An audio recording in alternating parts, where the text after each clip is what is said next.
Assalamualaikum warahmatullahi wabarakatuh. Waalaikumsalam warahmatullahi wabarakatuh. Alhamdulillahirabbil alamin. Wassalatu wassalamu ala asrofil anbiya'i wal mursalin sayyidina wa maulana Muhammadin wa ala alihi wa ashabihi ajmain. Amma ba'd. Al-mukarramun, Bapak, Ibu dan saudara-saudara sekalian, kita bersyukur kehadirat Allah Subhanahu wa taala. Sore ini kita bertemu kembali di sesi ke-9 diskusi tentang NU masa depan dan masa depan Nahdlatul Ulama. Mari kita buka bersama-sama dengan memohon ridho, rahmat dan maghfirah Allah Subhanahu wa taala. Al-Fatihah. Bismillahirrahmanirrahim. Alhamdulillah. Iyyaka na'budu wa iyyaka nasta'in. Shiratal ladzina an'amta 'alaihim ghairil maghdubi 'alaihim waladdallin. Amin. Bapak, Ibu dan saudara-saudara sekalian, kita bersyukur dan berterima kasih hari ini dikunjungi oleh Kiai Haji Dr. Irfan Yusuf Hashim. Yang kita tahu beliau adalah Menteri Haji Republik Indonesia, putra dari Kiai Haji Yusuf Hashim, dan Kiai Haji Yusuf Hashim adalah putra dari Hadratus Syekh Kiai Haji Hashim Asy'ari. Jadi luar biasa kita kan, ya, yang bontot. Kita dihadiri oleh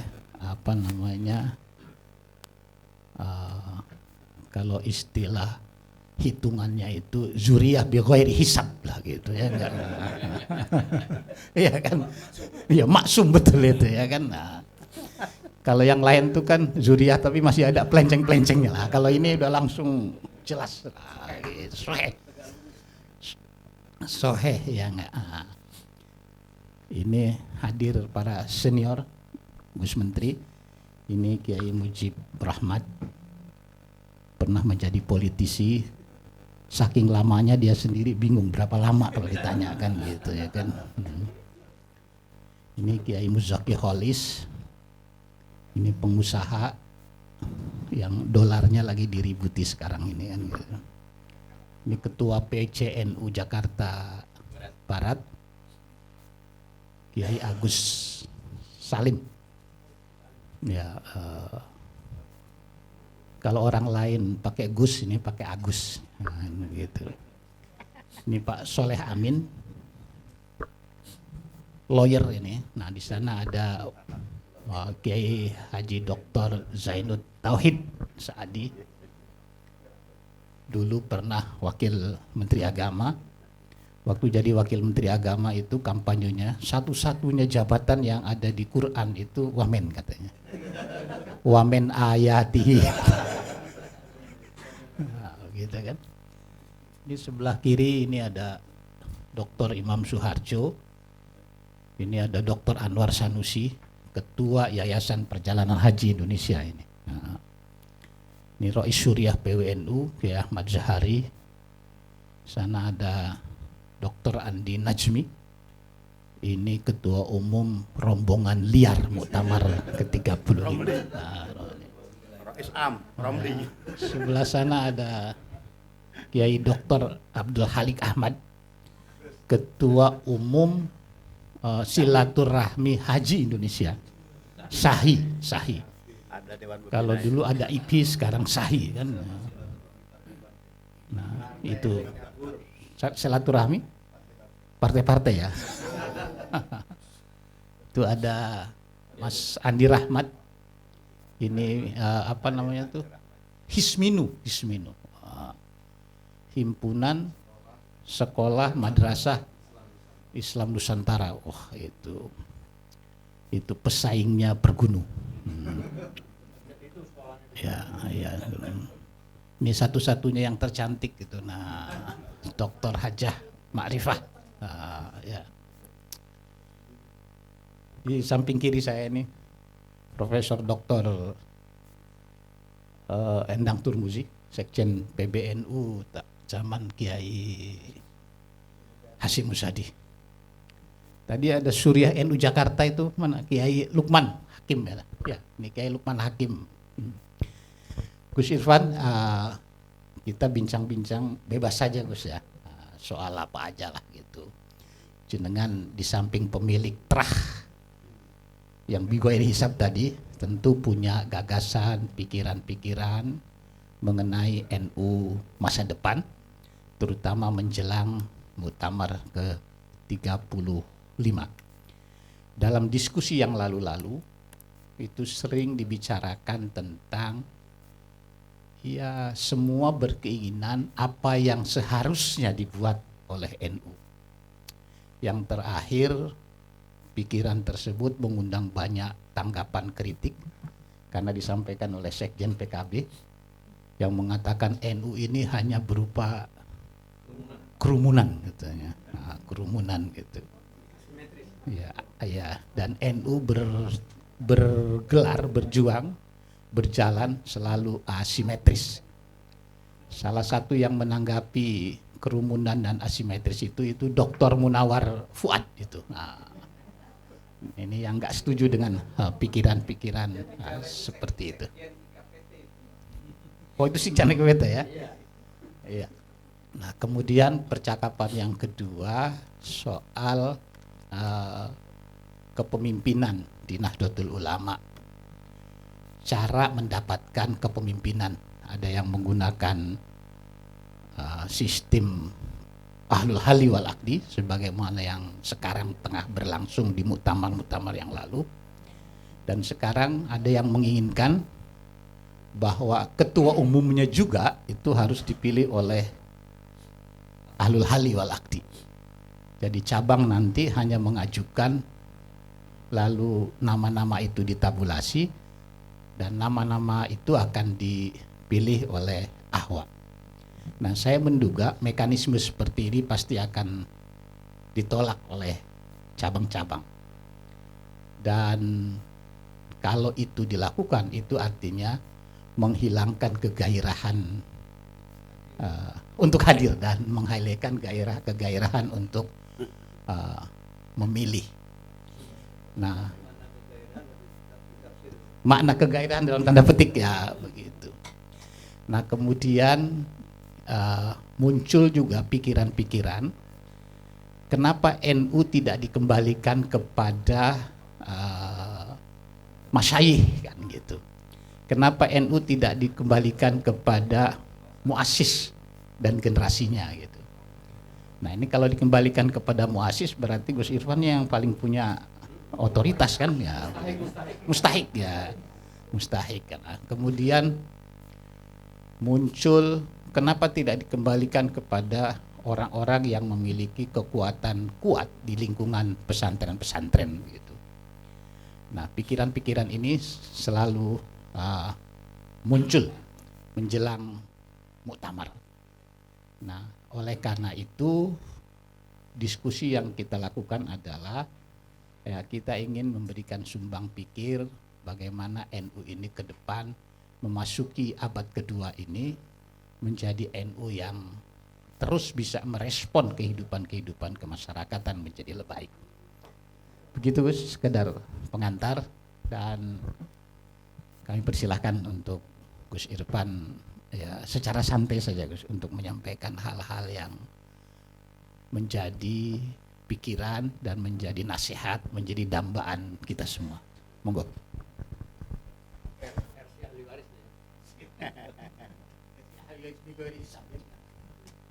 Assalamualaikum warahmatullahi wabarakatuh. Hamdan wa syukrunillah, la haula wa la quwata illa billah. Yang saya hormati Bang Endin dan para senior di sini. Ini senior semua yang hadir. Alhamdulillah siang ini atau sore ini saya bisa bersilaturahim, bermuajah. Ya, mudah-mudahan bisa memberikan kemanfaatan bagi kita, terutama kemanfaatan bagi Nahdlatul Ulama kita. Karena saya selalu teringat terus dengan apa yang pernah disampaikan oleh almarhum almarhum Gus Solah. berilah manfaat kepada NU, jangan mencari manfaat dari NU. Mudah-mudahan kita hadir di sini untuk memberikan kemanfaatan bagi NU. Pertama, Gus Salam mana? Kok ada Gus Salam di sini? Dalam. Harus kita sepakati dulu bahwa saya di sini ini hadir sebagai bagian dari keluarga NU, bukan sebagai bagian dari calon atau yang mencalonkan diri atau yang dicalonkan. Harus digarisbawahi dulu. Ya. Karena ada banyak permintaan saya maju, tapi ya sudahlah, saya ini masih menjadi pembantu presiden, sehingga bahkan juga saya harus banyak hal yang harus saya lakukan kalau saya mau dicalonkan, tapi saya pastikan bahwa saya tidak akan maju dicalonkan. Gitu. Kalau begitu sudah selesai diskusinya. Karena yang bicara ini kan biasanya kebanyakan calon-calon semua itu. Paling tidak tim sukses calon itu yang bicara.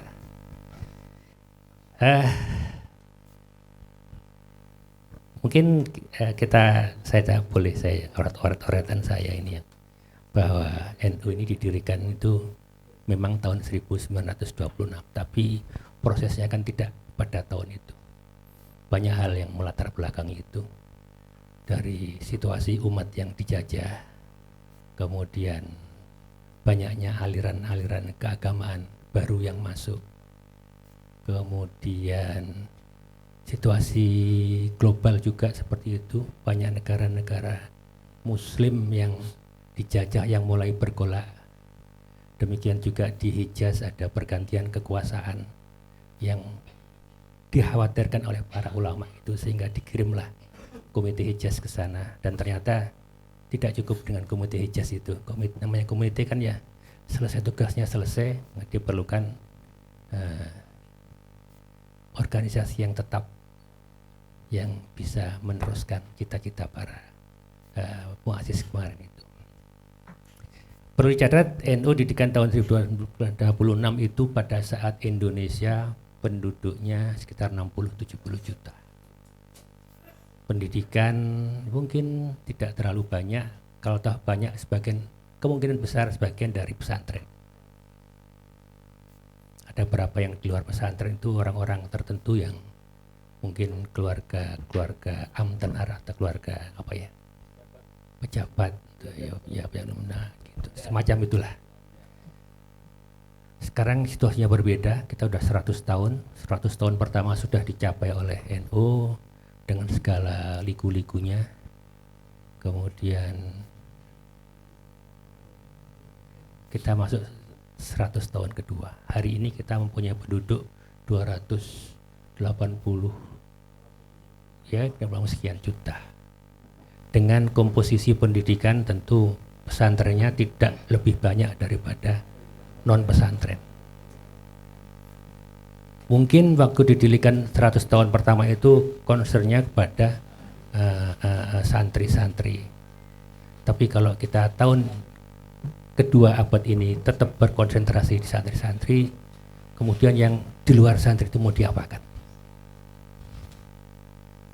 Tentu akan semakin NU akan terasing dengan lingkungannya, karena harus diakui bahwa jumlah yang 280 juta ini sebagian lebih besar bukan dari santri. Tugas kita semua, terutama para pengurus NU, untuk bisa menjadikan mereka sebagai bagian dari bukan target ya, apa ya, binaan yang harus di garapan kita itu. Bapak sekalian, tentu 100 tahun kedua ini, saat abad kedua kita ini masuk muktamar, dan selalu yang menjadi dalam tanda petik keheranan saya, muktamar itu selalu ribut perkara siapa ketuanya, siapa yang dicalonkan. Padahal ibarat sebuah bis itu hanyalah sopir. Sementara yang lebih penting lagi adalah menentukan bis ini trayeknya kemana.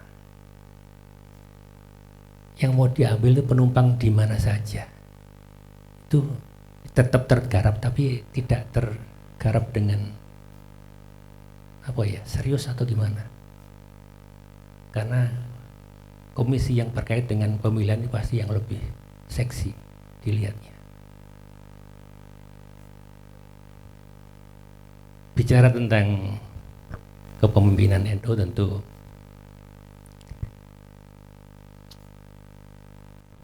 sudah berbeda jauh dengan apa yang terjadi pada dulu. Mungkin kita sudah sering baca itu. Bagaimana kiai-kiai dulu itu saling menolak untuk dicalonkan, menolak untuk dipilih, mempersilahkan yang lain, kiai yang lain, karena merasa tidak pantas, karena merasa itu amanah yang berat. Dan sekarang ini juga hampir sama sebetulnya, sama-sama menolak, tapi menolak yang lain dan mengajukan dirinya sendiri. Itu yang terjadi. Dan kita nggak bisa tolak itu, nggak bisa pungkiri, memang terjadi seperti itu. Kenapa seperti ini ya? Mungkin banyak hal yang membuat kita prihatin. Bapak sekalian, tahun menjelang Muktamar Lampung itu saya diundang oleh PBNU malah waktu itu ada siapa? Yai Anwar Iskandar, Yai Marzuki Mustamar, siapa lagi dari Jawa Timur. Saya dan beberapa zuriyah muassis NU, saya ada Gus Hasib dan kakak-kakaknya.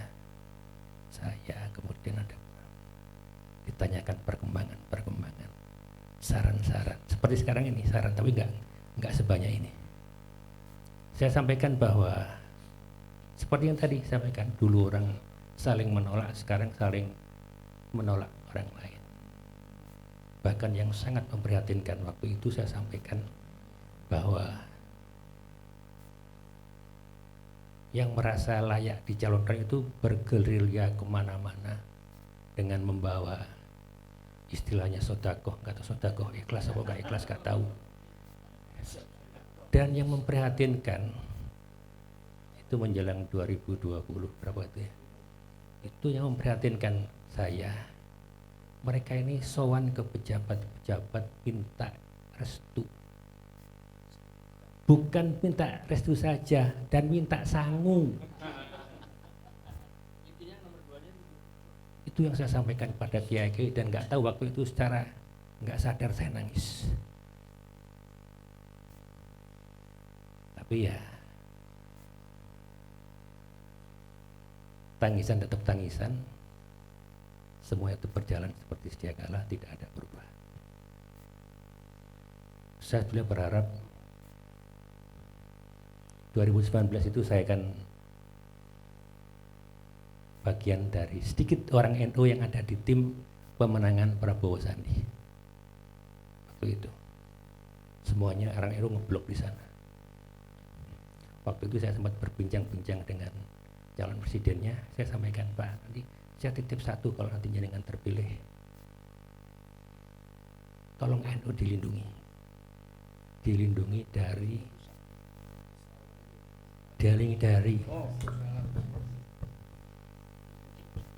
bagus. Yeah.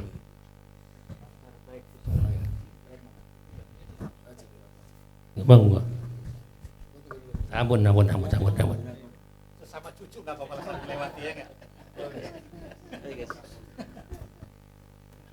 Dilindungi dari orang-orang di luar NU, dilindungi dari kepentingan bisnis, dan juga dilindungi dari kepentingan politik. Waktu itu beliau sepakat.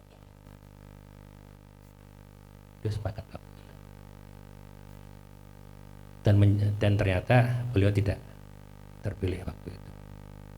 Kemudian terpilih 2024. Jujur 2024 saya nggak bicara soal ini. Saya hanya bicara sekali kira-kira bulan Juli pertengahan kepada beliau. Pak, ada arahan tentang muktamar. Jawaban beliau tegas. pokoknya yang baik-baik saja. Saya kan juga agak lama dengan beliau, jadi saya tahu apa maksud yang baik-baik itu. Saya menerjemahkan yang baik-baik itu orangnya yang baik, prosesnya juga harus baik. Karena beliau itu orang yang pengamat. Apa yang terjadi di Lampung, apa dari Jombang, apa dari Makassar, beliau paham tahu semua. Dan itulah setelah itu saya sempat ngomong di media bahwa tidak ada yang namanya poros istana itu. Karena beliau misalnya yang penting yang baik-baik saja. Itu yang. Dan saya berharap mudah-mudahan kita semua mendapatkan hidayah bahwa tahun 2026 ini proses pemilihannya bisa lebih baik dari tahun sebelumnya. Jujur Bapak sekalian, saya ini Gus Salam juga keliling Indonesia. Saya juga keliling Indonesia, Pak. Tapi urusannya lain. Saya urusan kantor, urusan haji. Saya sempat di suatu daerah di ujung Indonesia. Dia atur sama teman-teman, udah ketemu PCNO, PWNO, ada berapa puluh itu. Dibuka oleh PWNO-nya dengan kalimat, Gus ini kita ini ada sekian, kita punya sekian suara. Mulai gitu. Jadi saya kantor, Bapak, saya kesini ini tidak ada urusannya dengan muktamar. Saya urusannya urusan haji. Dan pada waktu saya ingin berkomunikasi dengan teman-teman pengurus NU, kiai-kiai di sini, karena itu yang diperintah oleh Presiden untuk berkomunikasi dengan kiai-kiai di daerah-daerah di mana saya berada untuk mendapatkan input masukan tentang berbagai situasi daerah itu. Artinya apa? Artinya mungkin masih tahun ini kita masih belum bisa menghilangkan budaya-budaya yang sangat tidak tepat dan sangat tidak sesuai dengan karakter pendiri NU itu sendiri. Ini mungkin sekedar pembuka dari saya, nanti bisa dilanjutkan oleh Gus Salam. Ini beliau lebih turun ke lapangan ya. turun ke lapangan. Lebih berkepentingan. Saya kira itu. Terima kasih. Assalamualaikum warahmatullahi wabarakatuh. Jadi yang disampaikan oleh Gus Irfan tadi itu langsung mendowngrade adrenalinnya Mas Muzaki Holis, karena langsung mengatakan saya tidak mau calon. Udah langsung Padahal berharap dia mau calon.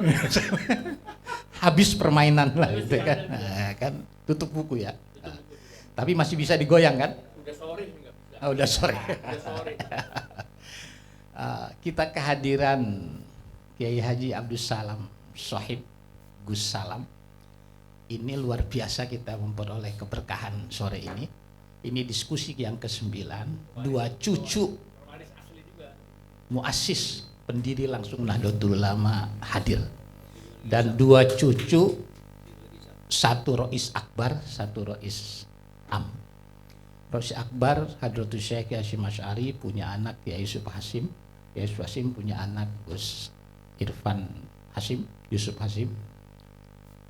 Rois Am Kiai Haji Bisri Sansuri punya putra Kiai Haji Sohib Bisri. Kiai Haji Sohib Bisri punya anak Gus Salam Sohib. Ini susah mengomentarinya nih kalau dua apa tadi? Dua zuriyah bi ghairi hisab, ya enggak? Sudah hadir. Enggak ada asbabnya ya. Nah, Gus Salam ini sudah berkeliling kemana-mana dan menyatakan kepastian ya Gus ya, mau menjadi calon ketua umum PBNU. Gus Irfan sekarang ini banyak sekali calon ya, terbuka lebar yang menyatakan dirinya menjadi calon ketua umum PBNU. Dan ini berbeda dengan muktamar-muktamar yang lalu di mana calon itu muncul tidak terbuka, kalaupun terbuka hanya beberapa orang saja. ini sebenarnya pertanda munculnya kehebatan manusia-manusia Nahdlatul Ulama, gitu, kader-kader Nahdlatul Ulama, sehingga banyak sekali yang merasa mampu, merasa bisa, dan ingin terjun menjadi ketua umum PBNU. Atau sebaliknya, sebaliknya itu apa? Apakah telah memudar rasa ketawaduan di kalangan Nahdlatul Ulama untuk berpura-pura gitu ya, kalaupun mau tapi suka tampil tidak mau kan gitu. Tapi dalam era yang demokrasinya tengah berkembang, ya saya kira kemunculan ini menjadi sesuatu yang baik supaya publik bisa cepat merespon kan begitu. Nah, oleh karena itu kehadiran Gus Salam Shahib ini menjadi pencerah diskusi kita Gus ini sore ini, dan ya kita ingin mendengar, kita ingin mengetahui, oleh karena di forum ini sering didiskusikan gagasan-gagasan gitu mengenai Nahdlatul Ulama ke depan, Nahdlatul Ulama di abad kedua ini. Saya ingin persilahkan Gus Salam, nanti setelah itu baru kita akan buka dialognya. Monggo Gus.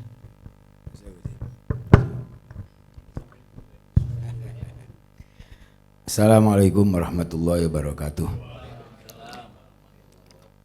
Bismillah, alhamdulillah, wassalatu wassalamu ala rasulillah Sayyidina Maulana Muhammad Ibni Abdillah man istafa wa jtabahu linnubuwati wa risalah wa ala alihi wa sahbihi malah mabadah wala haula wala quwata illa billah. Yang saya hormati Bapak Menteri Haji Al-Karim Ibnul Karim Gus Irfan Yusuf Hashim Asy'ari, semoga beliau diberikan kesehatan, kekuatan, dan amanah di dalam mengemban tugasnya. Senior kita semuanya, Bang Endin, dan banyak sekali senior-senior di sini, termasuk di sini saya lihat juga ada satu biting ini, Pak Agus Salim ini. Ini menunjukkan kalau saya serius nyalon, sehingga saya apal dengan biting-biting itu apal saya. Gitu ya. Makanya alhamdulillah wa syukurlah sore hari ini kami bisa diberikan kesempatan, kemudahan bersilaturahim dengan panjenengan semuanya. Tentu kami berharap ini adalah silaturahim yang mubarakah, mardiyah, dan nafiah untuk khususnya bagi NU di masa depan dan umumnya untuk bangsa dan rakyat Indonesia. Para kiai yang saya hormati, kami merasa tidak sebanding dengan Gus Irfan. Satu, Mbah Bisri itu menghormati kepada Mbah Hashim itu luar biasa. Beliau itu nggak pernah memanggil Mbah Hashim itu dengan namanya, saking takriman wa ta'zimannya. Begitu beliau mematur Hadratus Syekh itu Kiai Hashim. Bahkan diceritakan oleh Bunyai Muhassonah ketika kami dulu membuat buku biografinya Mbah Bisri. Suatu saat Mbah Bisri sudah sepuh, sudah gerah, sakit. Kemudian ada, kalau nggak salah, Kiai Khalid bin Hashim, itu rawuh di Dinanyar. Beliau sudah sulit untuk duduk. Diberitahu oleh Bunyai Solihah, ibunya Gus Dur, kalau Kiai Khalid bin Hashim mau rawuh. Maka beliau langsung, tolong ambilkan aku baju, sorban, dan dudukkan aku. Bunyai Solihah sempat matur, sudah Mbah, wong panjenengan tidak sehat, nggak apa-apa ditemui sambil tidur, karena memang kesehatannya sudah sangat terbatas. Beliau nggak mau, nggak bisa, ini putra guru saya, jadi saya harus memberikan penghormatan yang luar biasa. Jadi mohon maaf, saya tidak mampu kalau disandingkan dengan Gus Irfan. Kira-kira begitu. Jadi kalau mamanya hari ini Gus Irfan itu deklarasi maju, saya langsung mundur, kira-kira begitu. Alhamdulillahnya nggak jadi deklarasi kan gitu.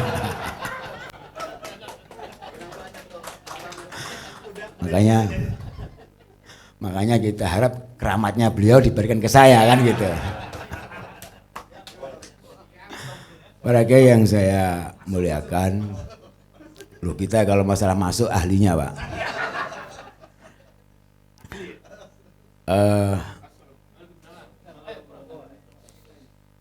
Monggo.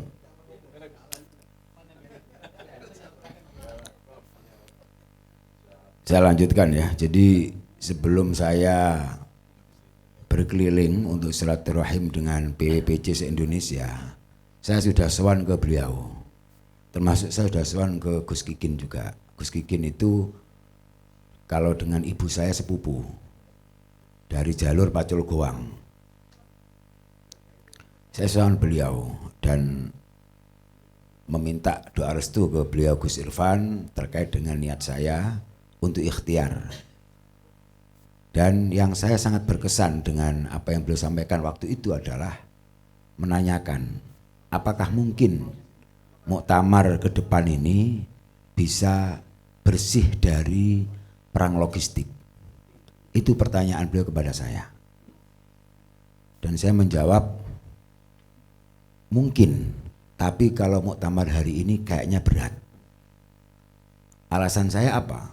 Alasannya begini, kalau NU-nya solid, muktamar dipersiapkan jauh hari dengan semangat kemandirian, berdaulat dan independen, saya kira itu bisa. Tapi kita tahu bahwa proses muktamar pada tahun ini itu sangat dinamis dan diwarnai dengan konflik-konflik yang menurut saya tidak produktif. Jangankan masalah yang lain, masalah tempat saja sampai rapat 3 kali nggak putus-putus. Iya kan? Pertama rapat gabungan di PBNU tidak putus, akhirnya dilempar di Munas Konbes di Ploso, yang itu alma mater kami. Dan mohon maaf, kami punya niat ikhtiar itu karena memang diperintah oleh Murabbi Ruhi wa Syekhi Yanul Huda Jazuli. Sebelumnya kami tidak punya niat untuk itu. Ternyata di Peloso juga tidak berhasil memutuskan tempat. Baru kemudian rapat lagi di PBNU, sampai malam injur time baru diputuskan tempatnya. Maka harapan kita di muktamar mendatang menjadi muktamar yang independen, mandiri, kayaknya masih jauh dari angan-angan. Tapi bahwa saya kira kita semuanya sebagai warga NU, fungsioner Nahdlatul Ulama, apalagi senior-senior yang masih normal, pasti akan punya cita-cita, punya keinginan yang mulia agar proses muktamar ini bisa berlangsung dengan baik, penuh dengan kesejukan, keteduhan, dan benar-benar memilih pemimpin yang memang sesuai dengan tantangan zamannya, sekaligus dengan proses yang benar-benar bersih seperti dulu diteladankan oleh para muassis dan salafus sholih. Saya kira itu pasti jadi cita-cita kita semuanya. Para kiai yang saya hormati, kemudian ya hampir sama dengan yang didawuhkan oleh Gus Irfan. Kami alhamdulillah sampai hari ini sudah keliling di 29 provinsi. Tadi malam kami dari Riau, Gus, sosialisasi, konsolidasi bersama dengan Riau dan Kepri. Ternyata di Kepri masih ada beberapa yang belum ada SK-nya. Ada 2 apa 3 gitu. Nah, ini kan juga problem. Apa itu proses muktamar yang berdaulat dan mandiri? Dulu kami waktu masih di Jawa Timur menjelang muktamar Lampung sebelum akhirnya ditunda karena Covid, kami di Jawa Timur sudah berusaha untuk menginisiasi itu. Dengan cara apa? Mengkonsolidasi keterlibatan warga NU menjelang muktamar. Kami mengkolek dana dari warga NU di Jawa Timur dengan semangat muktamar mandiri. Hanya dalam waktu 3 bulan kami bisa mengumpulkan dana 6 miliar. Kemudian itu sudah kami setorkan ke PB, tapi kemudian muktamar ditunda karena adanya COVID. Setelah itu tentu proses ini nggak bisa kami lanjutkan. Artinya apa? Bahwa kalau muktamar itu dipersiapkan jauh hari dan kita semuanya punya soliditas kekompakan dan kemudian ada kesungguhan dari pemimpin tertinggi di NU, di PBNU untuk melangkah ke sana, menjaga independensi kita dan membersihkan dari upaya-upaya untuk mengotori muktamar ini dengan perang logistik, sangat mungkin itu sebenarnya. Tinggal keseriusan dan niat dari PBNU di masa depan. Mohon maaf, kami ini waktu di Jawa Timur mengikuti hampir semua konvercap. Dan di akhir-akhir, bukannya di akhir ya, sejak tahun 2018 sampai 2023, saya memantau langsung, memonitor langsung, dan alhamdulillah yang terjadi di Jawa Timur, saya nggak tahu di tempat lain. Rata-rata ketika ada 2 calon, yang satu hanya mengandalkan logistik, yang satu berdasar kompetensi, itu yang terpilih yang kompeten. Bukan yang ansih hanya mengandalkan logistik. Dan itu sebenarnya merupakan sebuah harapan yang besar di masa depan. Kompeten tanpa logistik atau kompeten tapi logistiknya dikit-dikit gitu. Ya kan kalau kaidahnya kan malayudrokukula lah kira-kira begitu. Ya. Itu di beberapa tempat saya temukan itu. Sehingga kami ada optimisme ke depan. Bayangkan kalau umpamanya muktamar itu dipersiapkan 3 tahun sebelumnya. Tempat sudah ditentukan, mana yang paling layak. Kemudian ada jaminan dari PBNU bahwa kedatangan para peserta muktamirin dari berbagai daerah ini difasilitasi oleh PBNU. Saya kira tidak ada alasan mereka untuk kemudian tidak memilih sesuai dengan hati nurani. Dan saya juga sepakat, sebenarnya saya sepakat bahwa untuk meminimalisir itu semuanya, proses yang paling mungkin itu adalah pemilihan Rais Am sekaligus Ketua Tanfidiyah melalui ahwa. Tapi dengan catatan, apabila ahwa yang terpilih itu benar-benar ahwa yang makomnya, bukan ahwa yang kemudian sudah dibentuk, didesain sejak awal untuk memastikan kepentingan tertentu menjadi lolos di muktamar ini. Nah itu saya nggak tahu itu. Ya kita kan harus cari aman Pak. Ya saya kira kita tahulah dari beberapa kesepo yang ada, mana yang benar-benar haibah keilmuannya ada, haibah teladannya jelas, basis kepesantrenan dan basis kulturalnya kuat. Saya kira itu bisa kita lihat kok. Dan ketika beliau-beliau yang menjadi ahwa, maka tentu kita semuanya percaya bahwa apapun yang diputuskan oleh beliau akan menjadi pilihan yang terbaik, bukan hanya untuk Nahdlatul Ulama tapi juga untuk bangsa ini. Dan proses-proses ini sudah pernah dilalui semuanya oleh Nahdlatul Ulama. Gus Dur tahun 84 ini juga kira-kira agak mirip dengan 2026 ini. Dimulai dengan adanya dinamika di internal NU yang cukup tajam sehingga dulu dikenal dengan adanya kubu Cipete dan kubu Asem Bagus. Kemudian terpilihnya Kiai Ahmad Siddiq dan Gus Dur ketika di Asem Bagus itu juga melalui mekanisme ahwa. Dan kita harus mengakui, sadar atau tidak, bahwa salah satu masa keemasan dan kejayaan Nahdlatul Ulama adalah ketika dipimpin oleh almarhum Anfarullah Kiai Haji Abdul Rahman Wahid. Tapi Gus Dur juga pernah melalui pemilihan voting tahun 89 di Krapyak maupun tahun 94 di Cipasung. Solo kan Gus Dur sudah ikut tapi tidak jadi, kalah sama Kiai Hasyim. Ya. Nah, mungkin seingat saya ya, problem-problem berkaitan dengan logistik ini memang awal mulanya ada di Cipasung. Ketika ada upaya-upaya sistematis untuk menyingkirkan Gus Dur dari kepemimpinan di Nahdlatul Ulama. Tapi NU itu biasanya kalau sudah kepepet itu kemudian ada imdad, ada pertolongan Allah yang datang untuk menyelamatkan Nahdlatul Ulama. Dan harapan kita semoga muktamar di Jombang yang juga tempat bersemayamnya para pendiri NU juga akan menjadi titik balik dari kemudian harapan-harapan NU di masa yang akan datang. Saya kira prolog ini yang bisa sampaikan terlebih dahulu. Kurang lebihnya mohon maaf. Wallahul muwaffiq ila thoriq. Assalamualaikum warahmatullahi wabarakatuh.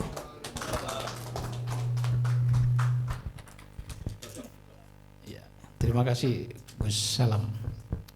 Ini sudah menang 1 poin Gus Salam di sini. Karena Gus Irfan tidak menyatakan maju ya. Ya, ini harus kita bikin 1 sesi lagi, kita undang Gus Kikin ke sini kan. Ya kan, enggak gitu apa namanya. Ya, tapi kan kalau dalam tradisi pilih memilih itu biasanya saya tidak maju sekarang. Ya. Itu elatnya nanti begitu minggu depan maju, saya ngomong kan waktu itu sekarang tidak maju gitu. Begitu Gus enggak kan?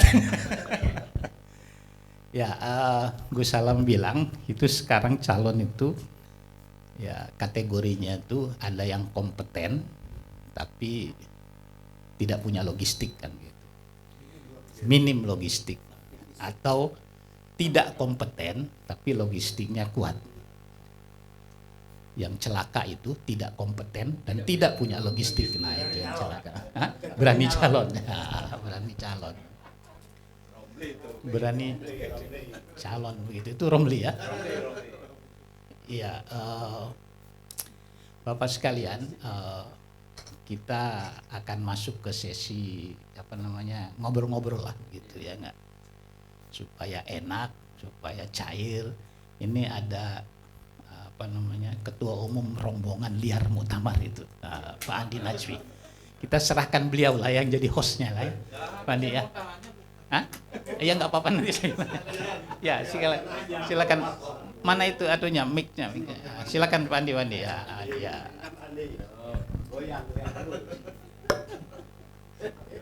Saya ini mau tanya, malah resikonya jadi junior begini harus siap. Gus Irfan, Gus Alam yang saya hormati, saya senang sekali sore ini karena narasumbernya itu jelas, sanadnya jelas. Bukan naturalisasi, logistiknya jelas dua-duanya. Kenapa Gus Irfan hari ini misalkan hadir? Tadi sudah disampaikan, karena NU berdiri juga rangkaian dari Komite Hijaz. Salah satu misi Komite Hijaz adalah soal urusan haji. Bagaimana ada kepastian regulasi bagi jamaah haji yang dari luar Timur Tengah, dan ada kepastian kebebasan untuk menjalankan ibadah sesuai dengan madhabnya masing-masing. Jadi kalau misalkan besok Kementerian Haji kemudian mengadakan seminar pramuktamar NU, itu juga nggak ada masalah, karena dibenarkan oleh sejarah itu.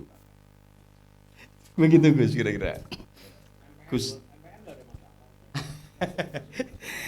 Salam menarik saya kira, tapi pelaksanaan muktamar ini sudah sejalan dengan gagasan muktamar luar biasa dulu ya Gus Salam ya. Ya. Ini Gus Salam ini saya senang karena saya pengagum Gus Salam kalau di Basul Masail, karena paling paham dengan isu-isu terkini dan sangat asik ketika membedahnya.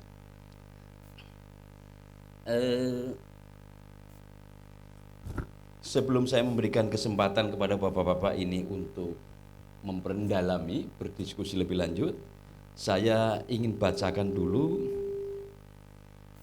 apa yang pernah disampaikan oleh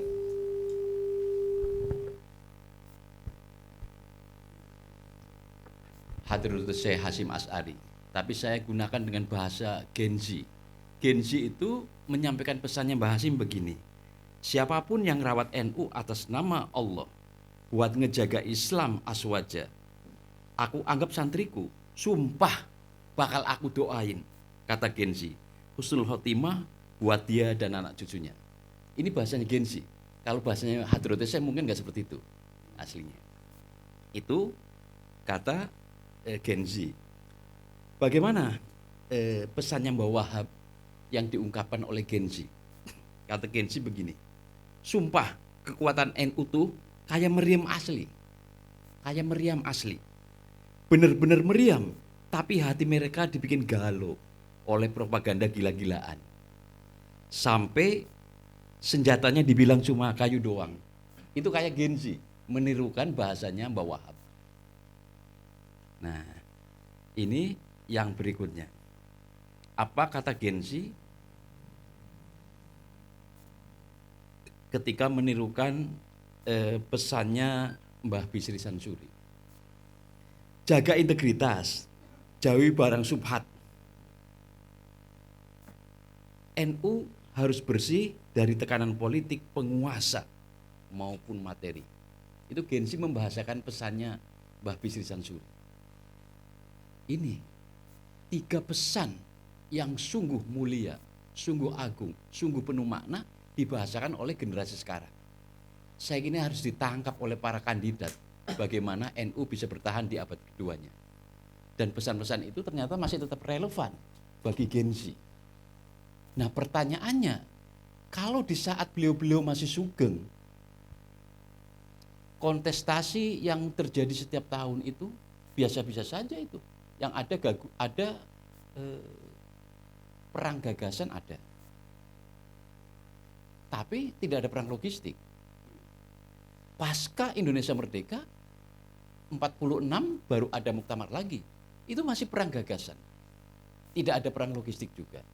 Tadi Gus Alam menggarisbawahi nampaknya perang logistik mulai Situbondo, mulai Cipasung. Mulai Cipasung. Bisa jadi masuk akal karena Cipasung itu saya ada di dalam ruang pemilihan ketika listrik itu mati. Karena itu kami beri kesempatan bapak-bapak yang hadir di sini untuk berdiskusi lebih lanjut dengan beliau berdua ini. Pertama kami persilakan Kiai Zahri dari ini Rois Surya DKI Jakarta. Salah satu sudah silakan. Langsung. Baik. Kalah. Assalamualaikum warahmatullahi wabarakatuh. Yang saya hormati Gus Irfan dan Gus Salam. Kalau saya ikut menjadi pengurus NU itu karena terikat oleh sanad. Karena terikat oleh perintah guru yang kebetulan gurunya menyambung kepada salah satu muassis Nahdlatul Ulama. Jadi kalau saya ini turunan, kalau antum itu keturunan. Kalau keturunan itu ya seperti Gus Salam memang harus berhak untuk membetulkan NU, meluruskan NU, membimbing pengurus NU, mengajari NU agar ke depan lebih maju. Itu memang tugas daripada keturunan. Kalau saya ini turunan itu buat diinjek-injek itu. Hanya cuma ya kalau keturunan kan zuriyah. Kalau turunan itu tahu kan kalau di masjid itu kan tangga itu loh. Lah saya kebetulan fanatik dengan NU, memang kiai saya, guru saya salah satunya itu cung harus melu ning NU, jangan selain apa NU. Kemudian Gus, guru saya itu Kiai Idris Kamali, salah satu guru di Tebu Ireng dan menantu apa Mas. Saya santrinya di antara ngaji beberapa lah. Wasiat beliau itu seperti itu. Lah oleh karena itu bahwa kalau kita menyadari dan kembali kepada konun asasi bahwa dawuhnya Mbah Hasyim Asy'ari itu dalam kitab Irsyadus Sari, kebetulan saya suka keliling Lailatul Ijtima itu membaca kitab-kitab kitab Irsyadus Sari. Kalau nggak salah kan bunyinya begini, fahalummu kullukum wamang tabi'akum, kan begitu. Kesini semua wahai para ulama manusia gitu loh. Untuk apa? Orang-orang pengikut-pengikutmu juga giring untuk ikut kepada Jam'iyah Nahdlatul Ulama. minal fuqara wal aghniya wad du'afa wal aqwiya. Yang miskin harus kumpul dengan yang kaya, yang lemah harus kumpul dengan yang kuat. Jadi NU itu sebetulnya garis konun asasinya sudah jelas ya. Lah sekarang ini kadang-kadang orang NU kaya nggak mau ngopeni NU yang miskin, itu yang nggak enaknya di situ itu. Yang kuatnya kemudian nggak membina kepada yang apa? Yang lemah. Satu, kalau kita membaca konun asasi itu di Jam'iyatil Nahdlatul Ulama itu adalah Jam'iyah Nahdlatul Ulama al-Mubarakah al-Mausumah. Kalau masuk di NU itu ditanggung memperoleh keberkahan.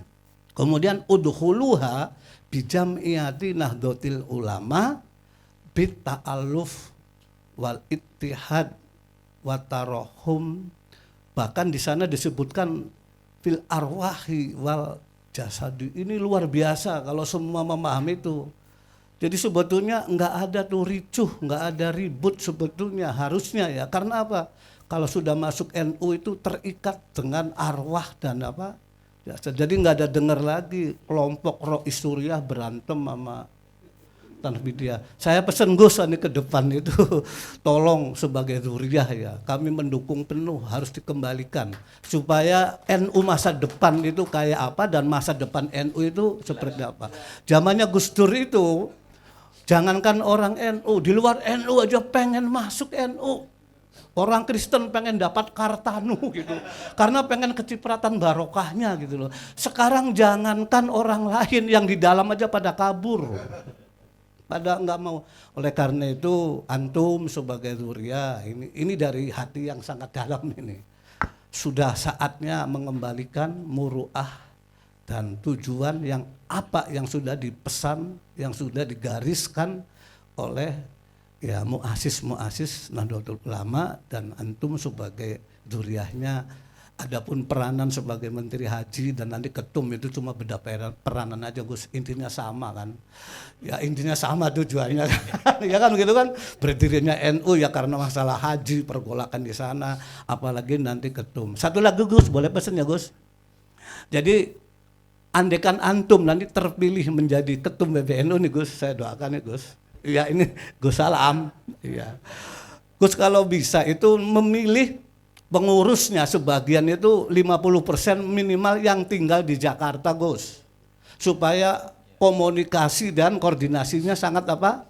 Gampang. Kalau yang jauh-jauh itu saya lihat sekarang ya Rois Suriah jumlahnya ada ini yang datang cuma 3 gitu kan, jadi nggak enak karena alasannya jauh. Ini bukan pesan sponsor bukan Gus, Kan cuma ada di daya bisa online. oh ya iya. Itu saya kira saya percaya sepenuhnya dengan barokah, dengan karomah para muassis yang akan diturunkan oleh kepada zuriyah-zuriyahnya. Tadi istilahnya Kang Din apa? Zuriyah bi ghairi apa? Hisab. Itu saya setuju itu. Jadi terima kasih dan mohon maaf sekali lagi, mohon maaf. Saya serahkan kembali nanti kepada para zuriyah untuk mengelola dan memanage NU, kembalikan kepada sesuai dengan. Terima kasih. Wallahul muwaffiq ila aqwamit thoriq. Wassalamualaikum warahmatullahi wabarakatuh. Terima kasih Kiai Syahri. Sebelum jangan direspon dulu, kita tambahkan dulu ini komen dari Wamen Nag. Mungkin mau berkeluh kesah tentang haji di periode dia. Silakan. Assalamualaikum warahmatullahi wabarakatuh. Gus Irfan, Menteri Haji yang saya hormati, Gus Salam, dan Sahibul Bait, Sahibul Makan wal Makanan, Pak Endin. Pak Endin ini jasanya besar sekali Gus terhadap kami. Kami ini rata-rata aspiran NU yang kelompoknya mutakharijin. Ya. Nggak ada satupun yang di sini ini sebagai pengurus. Ya. Jadi saya tidak tahu ini proses kanalisasi atau proyek dari seseorang agar kita tidak banyak celemotan begitu. Kita husnudzon aja. Kami dalam diskusi memang ada keprihatinan yang sangat mendalam dalam kondisi NU yang sekarang ini. Ya.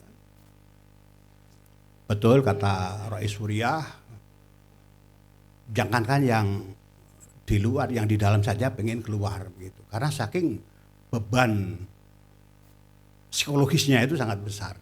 Ya, kami tidak bisa tegak kepala ketika berhadapan dengan orang, melihat situasi NU yang seperti sekarang ini. Nah, dalam situasi krisis yang sekarang ini, alamat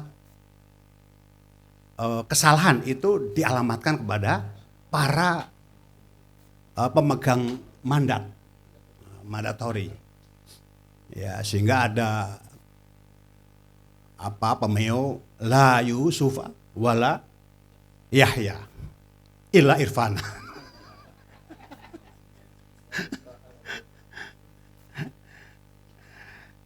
Terus siapa yang kemudian kita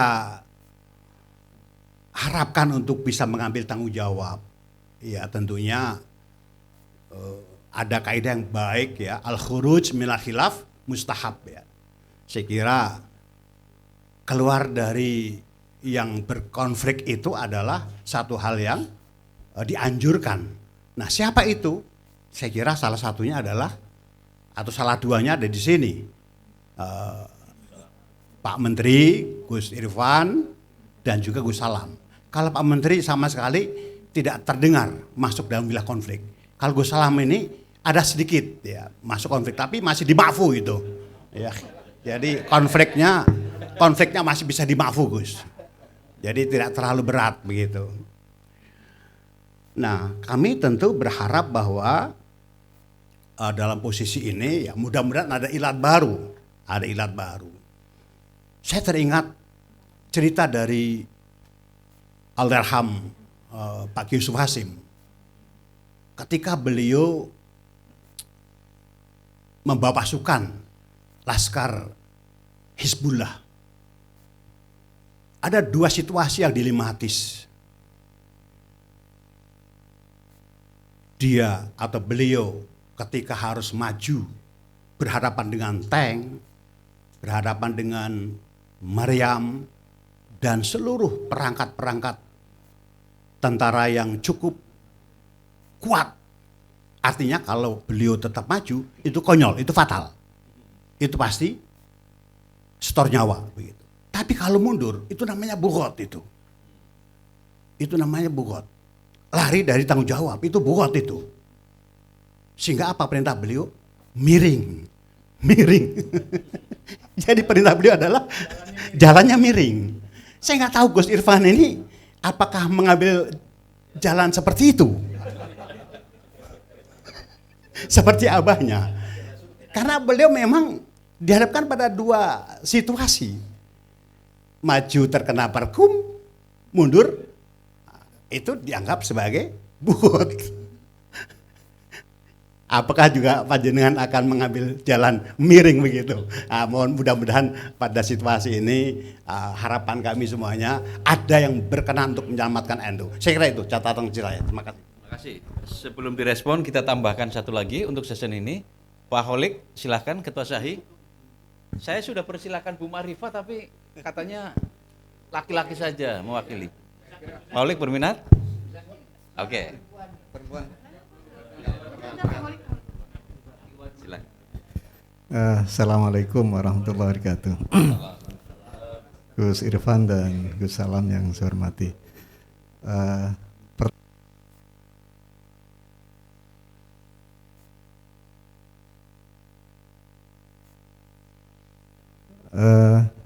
Pertanyaan simpel bahwa NU masa depan itu pasti berbeda dengan NU masa kini. Salah satu indikasi bahwa NU masa depan itu adalah kemampuan adaptasi terhadap perkembangan masyarakat. Nah, oleh karenanya maka dalam kepemimpinan NU masa depan tentu yang diperlukan adalah selain memang basicnya adalah tafakuh fiddin, itu udah pasti, tetapi yang paling penting adalah bagaimana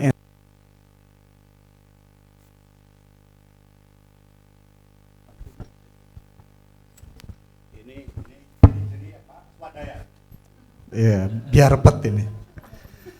Jadi hemat saya adalah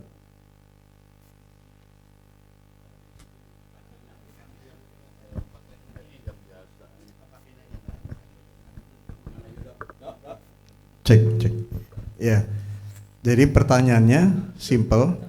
Ketika nanti Gus Salam terpilih sebagai Ketua Umum PBNU untuk memastikan NU masa depan itu adaptif, langkah-langkah apa yang akan Gus Salam lakukan? Baik dalam perumusan program maupun dalam menata kepemimpinan PBNU dan NU pada umumnya. Untuk Gus Irfan saya kira karena ini relevansinya dengan haji, jadi saya kira memang harapan umat itu besar sekali untuk kebijakan-kebijakan yang adil di dalam penyelenggaraan ibadah haji. Nah, saya melihat bahwa komunitas terbesar haji kita itu adalah Nahdijin. Oleh karena itu kalau Pak Prabowo memilih Menteri Hajinya dari NU itu memang cocok. Karena ini adalah sesuatu yang relevan dengan kebutuhan. Pertanyaannya tentu adalah bagaimana upaya untuk memodernisasi proses penyelenggaraan haji yang kira-kira juga ada keterlibatan warga NU di situ. Saya kira ini yang ingin saya sampaikan. Terima kasih. Assalamualaikum warahmatullahi wabarakatuh. Terima kasih, 3 penanya sudah. Sekarang saatnya nanti sesi kedua. Ada sesi berikutnya. Langsung aja? Oke, silakan Pak. Iya. Punya suara ini ya. Assalamualaikum warahmatullahi wabarakatuh. Kang Din, Gus Irfan dan Gus Salam semua para senior. Kalau Mas Jelut mau senior saya nih. Saya aktif di IPNU sampai sekarang 91 sampai sekarang. Artinya memang saya di NU 35 tahun ini. Saya paham karakter Kiai NU, pemain NU saya paham lah. Kalau di depan saya ini para akademisi, para politik, saya sisi lain.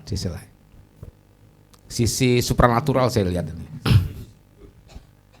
Gini, Jamiah NU ini kan memang dibuat oleh orang-orang luar biasa, bukan orang sembarangan ini.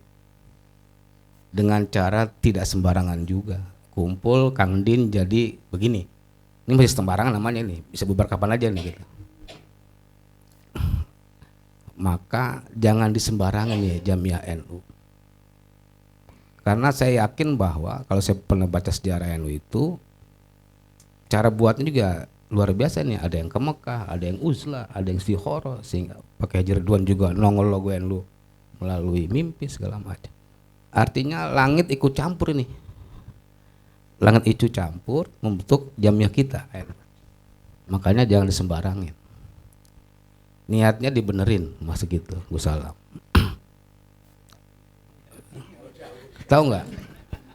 Pembuktian terkini tentang bahwa langit ikut campur Jamiah NU adalah kasus AKNU, Akademik Nasional Nahdlatul Ulama. Itu yang buat PBNU itu. Coba kalau bukan Israel nggak ketahuan tuh, Israel nggak ketahuan aja. AKNU, Yahya lagi aja tuh masuk. Ente nggak bisa tuh karena sertifikatnya AKNU. Iya dong. Itu artinya langit ikut main. Langit menguasai gitu, memantau kita. Makanya di NU ada berkah, ada kualat. Apakah kualat sampai ke zuriyah? Saya nggak tahu. Saya nggak tahu itu. Cuma memang apapun itu niatnya dulu dilurusin. Saya ini kan memang bukan zuriyah juga, NU juga, karena turun aja karena emas saya orang Banten, tahlilan aja nih, gitu, mati dia. Tapi yang pasti gini loh, bahwa apapun yang kita lakukan di NU itu, saya yakin bahwa ini tetap dijaga wali nih. Kalau saya yakin, hati-hati. Cara Allah membongkar aib kita, cara Allah mengangkat derajat kita, hanya Allah yang tahu. Kita nggak bisa memaksakan diri, makanya ada rasa. Gus Salam, Gus Irfan. Rasa itu kan antara pikiran, hati, dan syahwat. Cabai itu pedes, kata orang pedes. Ketika kita pengen rasain itu pedes ternyata. Rasanya, kalau Gus Salam mengaca, rasanya gua pantas nih ketum PBNU. Versi Gus Salam. Tanya Gus Ipul, rasanya Gus Salam gak pantas. Kan gitu. Nah, perdebatan itu ada. Tapi bagaimana memantaskan diri? Apakah perlu alim? Tanfizia itu alim boleh, tapi jangan alim banget lah. Tapi aktivis, jam terbang menentukan. Gus Yahya itu jam terbangnya nggak ada. Serius. Dia kan PKB itu wakil sekjen PKB, Pak. Sebentar nih, saya cerita Gus Yahya nih. Saya paham, saya tahu Gus Yahya, saya tahu Gus Ipul karena saya orang PKB, pendiri saya. Saya ikut Gus Dur lah sampai sekarang, ikut BNI saya. Jadi jam terbang menentukan. Ketika jam terbang menentukan, maka apapun serangan yang datang selalu aja kayak Gus Dur, santai aja. Makanya saya datang, Kang Din, karena ada Zuria semua nih. Waduh, saya kuat kalau nggak datang. Saya kali ini baru datang nih, Gus Irfan beneran saya. Yang lain jangan baru datang lah. Alah, itu. Siapapun yang mimpin NU tetap ada. Bukan bahwa semua berhak mimpin NU. Semua berhak. Apakah ada logistik atau enggak logistik? Itu kan budaya kita. Tahlilan aja kita kasih dikasih berkat. Begitu mah santai aja kali. Jangan dibuat sesuatu ini bukan money politik. Kita kan ahli sedekah semua ini. Gitu Gus Irfan. Jadi saya kira besok itu ketum PBNU kemungkinan besar enggak dikasih ke Ahwa, ke PCN. Yang penting Gus ada 3. Pertama, dukung kami bahwa ketum PBNU dipilih PCN, one man one food. Kan ini lebaran NU. Kalau nggak gitu kita nggak kumpul, Zoom aja kita. Yang kedua, SKMWC tetap PCNU. Karena itu perjuangan saya kemarin di Lampung. Saya 2 kali gue tambal nih. Yang ketiga, adab Gus, adab. Akhlak itu penting. Saya ngomong Gus Salam, Gus, Jakarta nggak ada Gus. Jakarta lu gua. Kalau kagak orang Betawi mah udah. Jadi jangan bawa-bawa pangeran di PBNU. Kita ketemu nongkrong nungguin. Jangan, santai aja hidup ini. Santai aja. Jangan merasa bahwa gua Gus, lu Gus di pesantren lu. Di sini mah kagak. Lu siapa lu gitu. Gua makan pakai uang gua kali, bukan uang lu, kan begitu Betawi mah. Dan setiap daerah sampai beda karakter. Hati-hati itu Gus. Saya udah ngomong sama Gus Salam, hati-hati. Santai aja hidup. Terakhir, setiap manusia ada masanya. Setiap masa ada manusianya. Terima kasih. Wassalamualaikum warahmatullahi wabarakatuh. Terima kasih. Kami persilakan Gus Irfan dan Gus Salam untuk merespon semua masukan ini.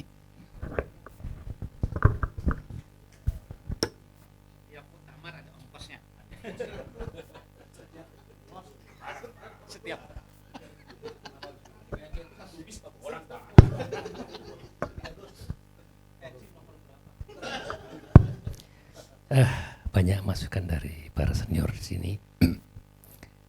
Tapi sebetulnya hampir semuanya sama, kegalauan yang disampaikan terhadap situasi.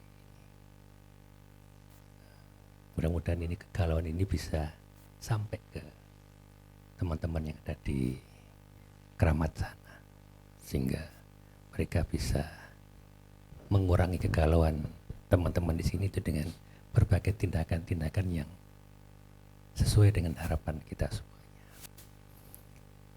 Tadi banyak disinggung tentang haji. Saya memang hari ini datang tidak sebagai menteri haji sebetulnya. Ya. Karena itu saya naik motor tadi. Kalau naik mobil itu mobilnya pemerintah, mobilnya menteri haji itu, jadi ya saya nggak ingin itu. Karena itu saya sengaja naik motor selain untuk refreshing udah beberapa kali. Jadi terkait haji ini apa? Jujur saya ini banyak mengecewakan teman-teman di NU. Beberapa tokoh, Gus saya bisa maju enggak? Saya daftar tahun jadwalnya, bisa nggak tahun 2026. Itu nggak cuma 1-2 Pak, bahkan karena saya dan istri saya bisa nggak dimajukan. Dan jawabannya saya standar semuanya. Saya pengen Yai memajukan jenengan, tapi saya tidak mau menggeser orang lain. Itu jawaban standar saya. Dan tentu banyak yang kecewa. Belum lagi mungkin Pak Wamen paham bagaimana perputaran uang di haji itu. 18 triliun. Banyak teman-teman kita dari NU juga datang ke saya membawa vendor-vendor dari Saudi itu. Jawaban saya juga standar, tanggal sekian ada bidding, silakan daftar ikut bidding, itu semuanya. Dan mohon maaf, jadi ya mungkin banyak yang harus kecewa. Terkait dengan NU, saya kira apa yang disampaikan tadi, saya agak sedikit nelongso ketika pasca Muktamar Jombang yang dulu itu. Teman-teman itu cerita dengan sukses, dengan bangganya, dengan ketawa, terbahak-bahak bagaimana transaksi itu dilakukan di makam Tebu Ireng. Ya, mereka bangga cerita dengan tertawa-tertawa. Dan tentu saya nggak ingin lagi terulang lagi di Jombang, tapi saya nggak ingin, saya nggak yakin apakah bisa kita menghilangkan, paling nggak meminimalkan lah kasus seperti ini. Saya kira itu samalah saya dengan Bapak sekalian. Kemudian terakhir terkait dengan mundur atau miring itu ya. Saya tidak mundur, saya tidak miring, saya melompat aja.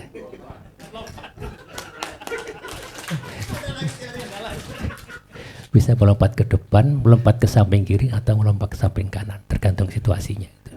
Ya, saya kira itu. Ya. Terima kasih. Tentu yang saya respon terlebih dahulu, tentu yang punya bidding dulu, kira-kira begitu. Karena tadi pembukaannya siapa? Pak Agus Salim ini kan pakai ini langit menjaga. Ini cocok dengan judulnya buku saya. Menjaga langit pesantren. Ini chemistry-nya udah ketemu nih kayaknya ini. Para kiai yang saya hormati, tadi pertama ada dari beliau yang mengatakan, seingat saya tadi ingin supaya pengurusan PBNU yang akan datang itu lebih banyak diisi oleh orang-orang yang domisili di Jakarta. Jadi begini, setiap saya silaturahim ke berbagai daerah, saya selalu sampaikan bahwa salah satu yang ingin kami bangkitkan kembali di NU ini adalah ruhul khidmah, jiwa pengabdian. Jiwa pengabdian itu akan tumbuh ketika seseorang mempunyai integritas dan kredibilitas. Maka saya menyampaikan ke mereka semuanya, parameter kami kalau memang kami dipercaya dan ditakdirkan Allah Subhanahu wa taala adalah di dalam rekrut pengurus NU, basis utamanya, parameter utama adalah integritas dan kredibilitas. Dimanapun mereka berada dan siapapun mereka. Karena apa? Karena menurut saya hari ini kenapa terjadi konflik? Itu salah satu faktor utamanya adalah karena pengurusnya mengalami degradasi urusan integritas dan kredibilitas. Saya contohkan begini, Digdaya. Digdaya itu bagi orang yang objektif pasti mengatakan itu karya yang baik. Digdaya. Karena ada transformasi administrasi, ada transformasi persuratan ya. Outputnya mestinya dengan dana Digdaya ngurus SK itu mudah. Kan begitu mestinya. Outputnya, hasilnya. Tapi faktanya paling parah proses SK yang terjadi adalah di kepengurusan pada periode hari ini. Berarti sebuah karya yang baik ternyata tidak selalu menghasilkan output yang positif. Apa masalahnya? Ya karena integritas dan kredibilitasnya pengurus. Mereka tidak konsisten dengan aturan-aturan mereka bikin sendiri. Tapi di dalam melihat PCPW masih mengedepankan interest pribadi, interest personal, like and dislike. Walaupun kompeten tapi kalau bukan teman saya jangan sampai jadi. Walaupun kompetensinya rendah tapi ini dekat dengan saya harus jadi, kan begitu. Sesungguhnya kalau kita semuanya konsisten dengan semua aturan perkum, semuanya bisa berjalan dengan baik. SK juga akan mudah kita dapatkan karena aturannya jelas, prosesnya juga jelas. Maka begitu Kiai. Jadi kami nanti akan parameternya integritas dan kredibilitas. Orang jauh pun ada di Papua, tapi kalau dia punya integritas dan dia mempunyai ruhul khidmah, maka dia akan pindah ke Jakarta ketika menjadi pengurus NU. Sama dengan Gus Dur pindah ke Jakarta, walaupun di Jombang juga mengajar karena ingin berkhidmah total ke Nahdlatul Ulama. Itu kira-kira yang saya sampaikan kepada panjenengan. Kemudian yang kedua tadi menanyakan bagaimana NU di masa depan itu adaptif dan relevan dengan Gen Z dan generasi milenial lah, kira-kira begitu. Dan itu memang saya kira patut untuk kita resahkan ya hari ini ya. Karena ada survei internal kita sendiri yang mengatakan bahwa ada migrasi yang cukup masif di 10 tahun terakhir ini dari Gen Z dan generasi milenial dari NU ke ormas yang lain. Ini survei dari internal kita sendiri, itu barokahnya saya ikut PMKNU Pak. Yang karena harus disyaratkan PMKNU, saya terpaksa harus ikut. Memang harus terpaksa saya itu agaan. Tapi di situ dipaparkan adanya migrasi. Setiap 5 tahun 5%. Nah ini kalau 20 tahun ke depan konsisten 5%, bisa NU tinggal berapa persen? Atau bahkan pada akhirnya hanya tinggal nama. Dan itu adalah Gen Z dan generasi milenial yang lahir tahun 2000, tahun 2010 dan seterusnya. Jadi kalau kita ini yang sudah generasi kolonial itu aman-aman saja lah kira-kira begitu. Dan itu coba kita buktikan saja Pak. Panjenengan yang punya anak lahir tahun 90-an, 2000-an, coba ditanya bagaimana kecintaan mereka kepada NU, bagaimana pengetahuan mereka kepada NU. Itu akan membenarkan terhadap survei ini. Ini memang penting. Maka saya dulu ketika di BPN Jawa Timur, saya jadi ketua paling 1 abad. Dulu kami membuat judul itu harmoni, kolaborasi, inovasi. Untuk apa? Untuk ini menjaga relevansi NU di tengah Gen Z. Kami pernah mengundang Denny Caknan bersama Gus-Gus. Dulu ada 5 Gus yang kami promosikan supaya apa? Gen Z, Gen itu punya perhatian kepada Nahdlatul Ulama. Ada Gus Kausar, ada Gus Reza, ada Gus Haris dari Probolinggo yang sekarang menjadi bupati, ada Gus Amak ketua PCNU Probolinggo Pasuruan hari ini dan seterusnya.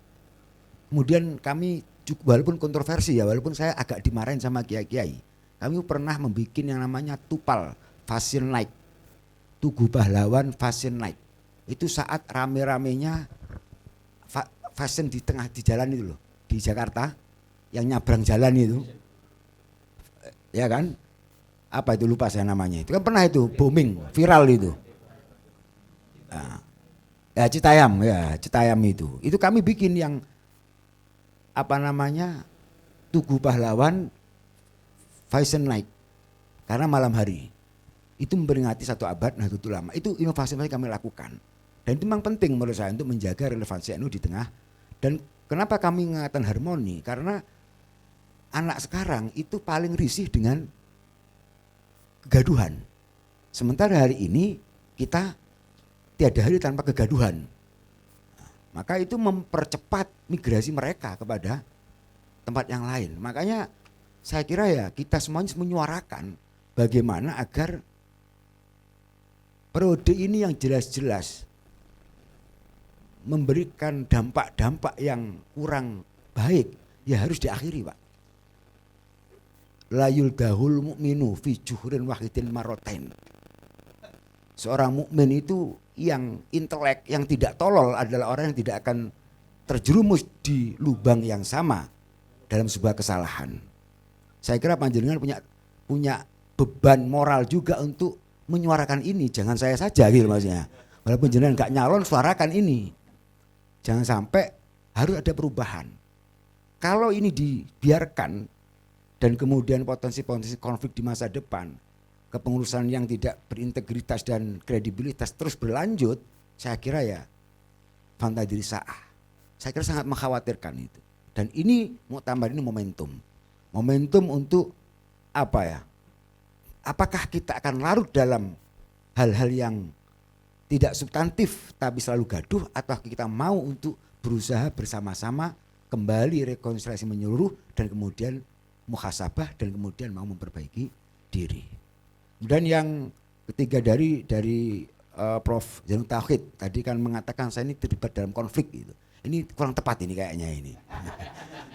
Karena begini, saya MLB itu mengkritik, cara saya mengkritik NU karena saya sudah punya feeling ini nanti bakal konflik ini. Sebelum konflik harus kita turunkan dulu kan kira gitu. Karena saya nggak berhasil, konflik bener kan akhirnya. Kira-kira begitulah. Makanya kalau panjenengan mau membaca poin-poin yang kami sampaikan dalam risalah Bangkalan yang itu sebagai cara kami mengkritisi PBNU saat itu hampir poinnya adalah semua yang menjadi peminjam konflik ini. Mulai dari Zionis, mulai dari tambang kemudian tata kelola yang tidak transparan sampai pada proses-proses convert-cap, convert-will yang dipenuhi dengan interest-interest dan berlandaskan like and dislike, bukan berlandaskan kompetensi. Dan itulah yang menjadi penyebab utama terjadinya konflik PBNU sampai hari ini. Jadi bukan mengatakan saya ini hampir wali, tidak. Tapi kira-kira ya menuju ke sana lah, kira-kira begitu. Saya kira itu, terima kasih. Gus Salam, saya kira menarik. Jadi Pak Zainud, dalam catatan saya 12 bulan pertama PBNU sekarang itu luar biasa. Tetapi di bulan ke-16 biasa aja. Di bulan 19 itu sangat tidak biasa. Sangat tidak biasa. Dan seterusnya sampai hari ini panjenengan bisa merasakan. Tapi Gus Salam, kalau ini harus ganti, kalau mobil kan biasanya ganti mobil setiap 5 tahun 4-4-nya. Ini butuh 4-4-nya atau 2 atau 1 aja? Kalau rekonsiliasi total cocoknya reformasi total. Gus Irfan dan Gus Alam perlu saya laporkan, pernah bicara di sini Sekjen PDIP Mas Hasto, pernah bicara di sini Sekjen Golkar Mas Hermuji, Sekjen PKB kemarin juga bicara dan viral. Beberapa kandidat juga bicara di sini. Dari semua pembicara di sini saya punya satu catatan yang hampir sama. Soal kandidat ketua umum, siapa yang paling punya peluang? Kok dari sekian orang semuanya mengarah Amirul Mukminin kemana? Ini mumpung sekarang ada ada Gus Irfan, saya kira bisa disampaikan apakah ada memang pesan-pesan, kisi-kisi dari Amirul Mukminin tentang calon ketua umum PBNU ini atau ya. Sebelum direspon, saya minta satu orang lagi untuk bertanya. Oh, sebentar. Halo. Assalamualaikum warahmatullahi wabarakatuh. Gus Irfan dan Gus Salam yang saya hormati dan senior-senior saya, Kiai Profesor Sedoyo saya hormati. Diskusi kali di sini tuh ngeluh semua, Gus. Dari awal sampai akhir. Ngeluh, termasuk Marsudi Suhu juga ngeluh. Padahal biasanya beliau yang tidak pernah ngeluh. Ini ngeluh juga. Ngeluh belum dapat sponsor. Pasti ngeluhnya soal konflik di PBNU. Saya ini belajar S1 tafsir hadis, S2 juga sama tapi meskipun nggak lulus. Buat saya konflik itu nggak perlu dirisaukan, nggak perlu dikeluhkan. Semua nabi lahir dari konflik kok. Nabi siapa yang nggak lahir dari konflik kecuali Nabi Adam? Gitu? Lah, ya konflik juga sama iblis kan? Semua dari konflik. Makanya Allah mengatakan wa asya an targusai'an wa huwa khairul lakum. Jangan-jangan memang Gus Yahya ini diciptakan untuk membuat konflik gitu loh, supaya kita berpikir. Gitu loh. Nah, saya ini wakil Khatib Suriah Jadi tidak punya suara untuk Tanfidiyah. Dan saya tidak mendukung calon Tanfidiyah siapapun karena saya tidak punya suara. Begitu aja. Makanya dengan semua kandidat saya akrab gitu. Ya itu amar ma'ruf nahi mungkar, Pak.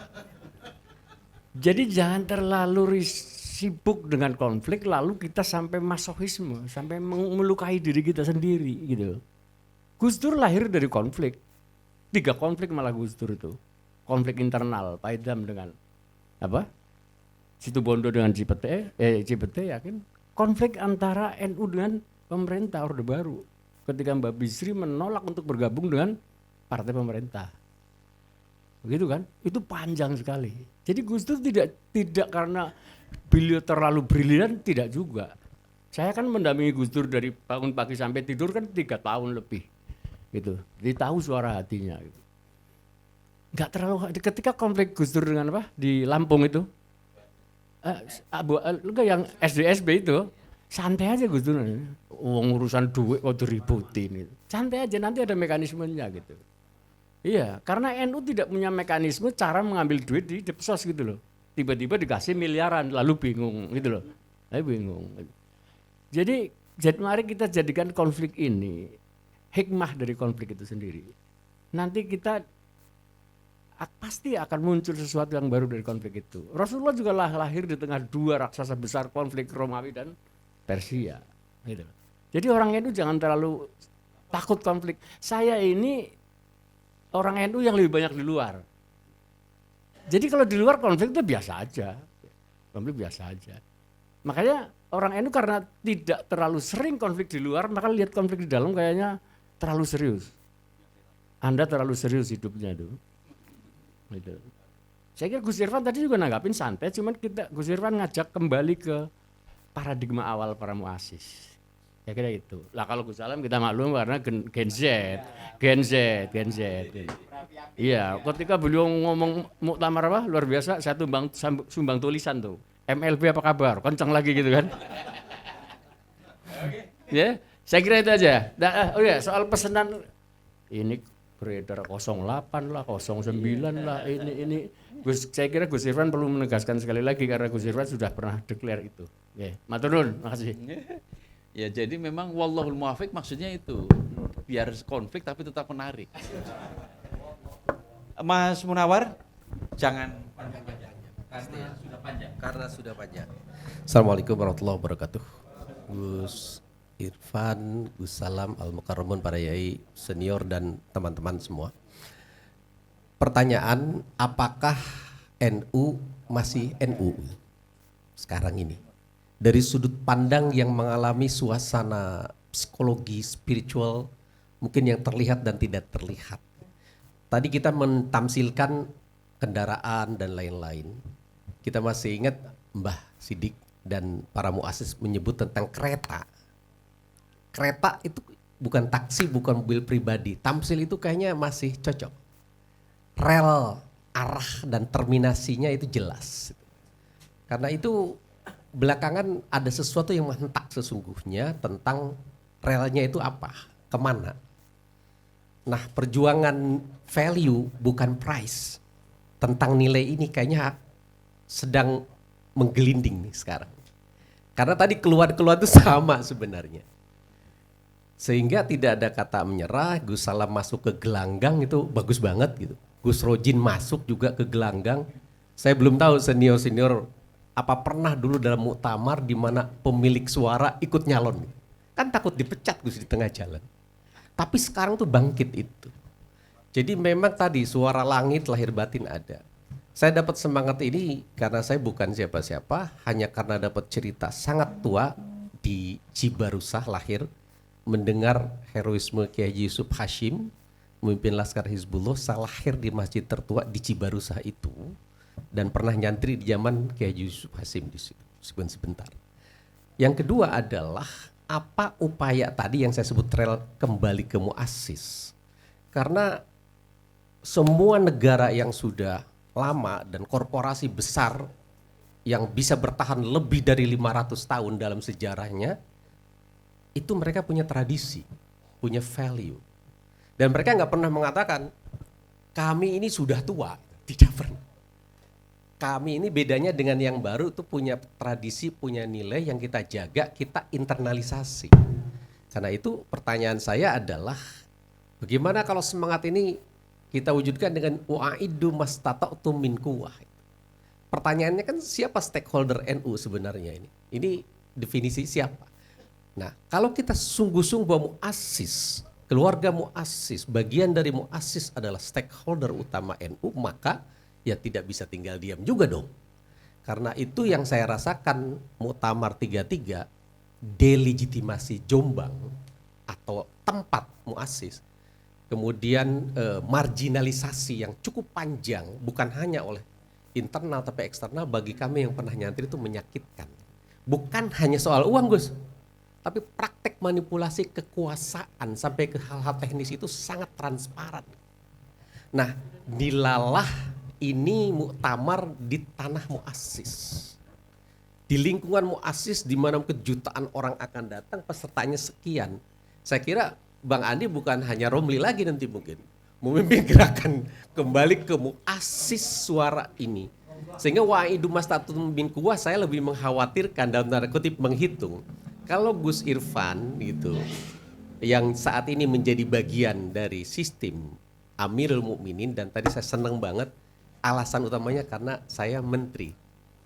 Ini sebenarnya pesan, Pak, karena saya baru saja menulis kemarin dengan tegas bahwa ini ada, kalau dulu Soeharto presiden ingin mengintervensi, loh ini bukan presiden tapi masuk gitu loh. Jadi menurut saya ini harus dibangun satu gerakan kita yang bukan dari siapapun. Saya sendiri di PBNU dari awal sampai sekarang, Gus, dan saya mengiyakan apa yang menjadi keresahan-keresahan itu. Saya ordal, Gus, tapi saya mengiyakan betul tentang krisis values, moral, arah, rel dan lain-lain itu. Matunun wallahul muwaffiq ila aqwamit thoriq. Assalamualaikum warahmatullahi wabarakatuh. Salam. Pak Munawar Fuad ini Sekjen Ansor periodenya Gus Saiful yang memang tidak lama. Saya termasuk korban yang diperalat untuk menurunkan. Oh gitu. Oh silakan. Ini suara perspektif. Assalamualaikum warahmatullahi wabarakatuh.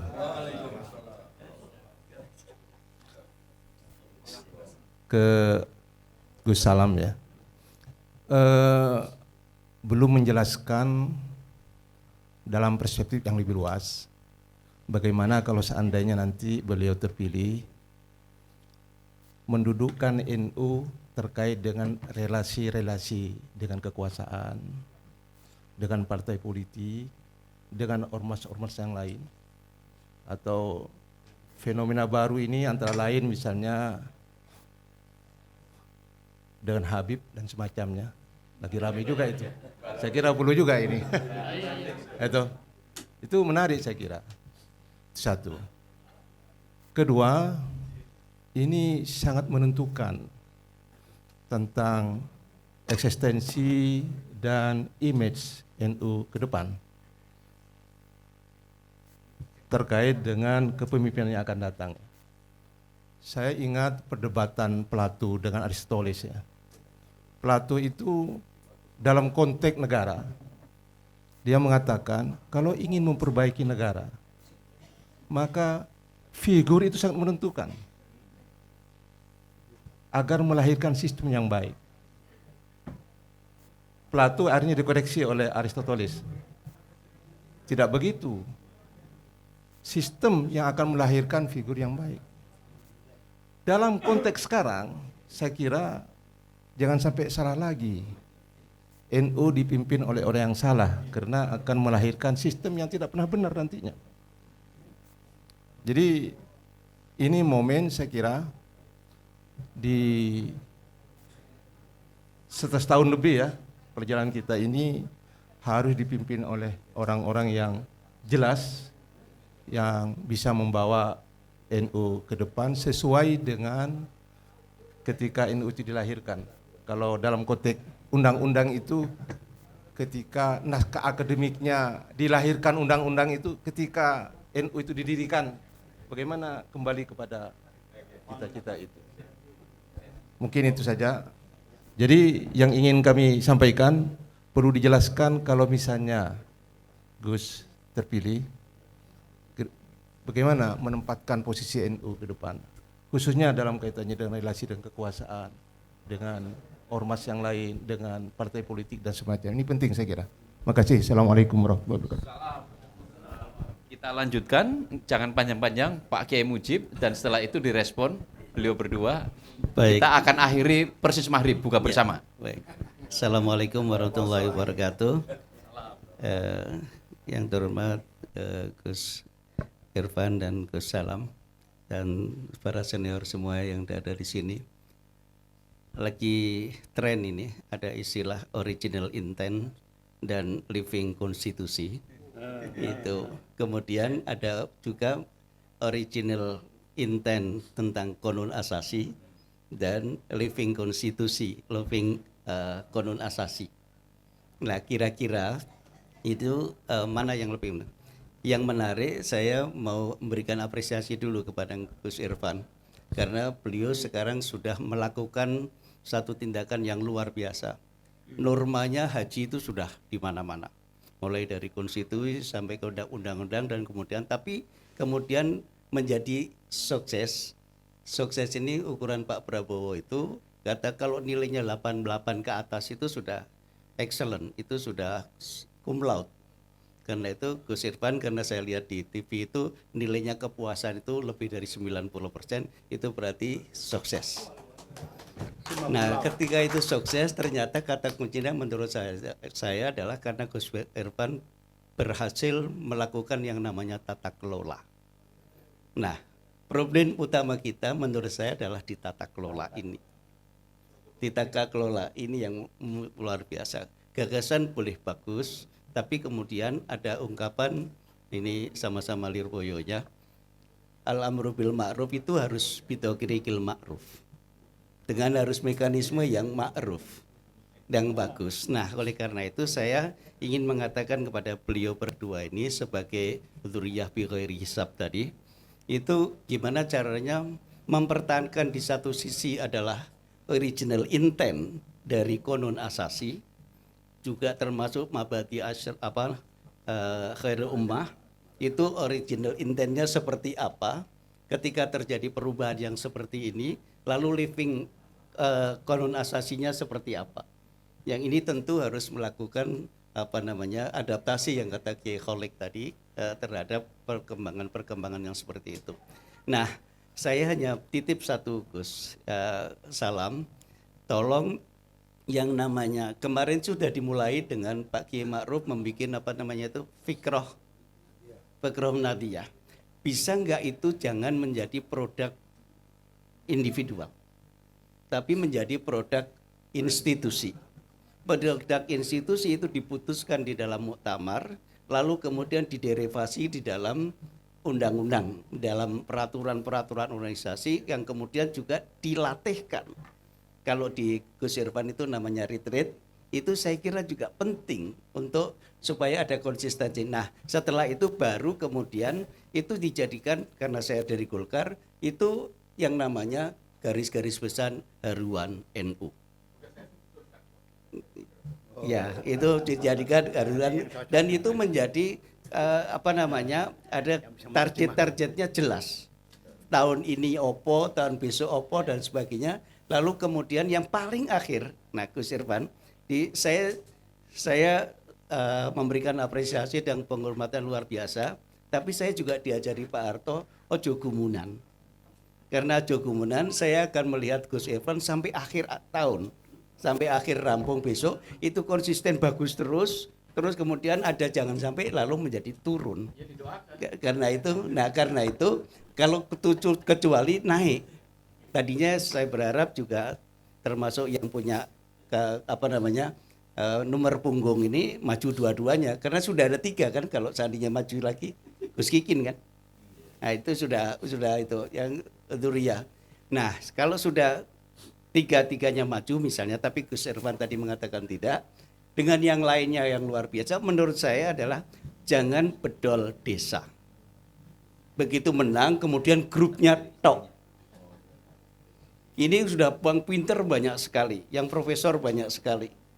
Kalau perlu ada profesor yang juga lulusan Tebuireng, ada Pak Profesor Maskuri Abdillah untuk jadi apapun nanti di sana. Jadi jangan membuang orang, tapi juga bisa memanfaatkan orang secara bersama-sama. Nah, calon ketua umum, makanya siapapun yang calon ketua umum nanti itu biar aja maju semuanya gitu. Saya kira itu yang ingin Terima saya kasih sampaikan. Kiai Mujib, luar biasa. Jadi Duria ini pemegang saham, gold saham. Karena sudah TBK, Kiai Mujib juga punya saham. Kiai Zainul juga punya saham. Monggo Gus Irfan dan Gus Salam merespon sekaligus closing statement. Terima kasih. Titipan. Oh, titipan. Pertama tentu saya membaca beberapa tulisannya Hadratul Syekh itu. Kenapa namanya Nahdlatul Ulama? Padahal sebelumnya sudah ada Nahdlatul Tujar. Kemudian apa sebelumnya, setelah itu apa? Pemikiran. Karena menurut beliau itu ulama lah yang bertanggung jawab terhadap apa yang terjadi di tanah air. Kalau rakyat bertikai, maka ulama yang harus menenangkan, bukan ikut bertikai. Saya nggak bilang seperti saat ini, nggak pakai.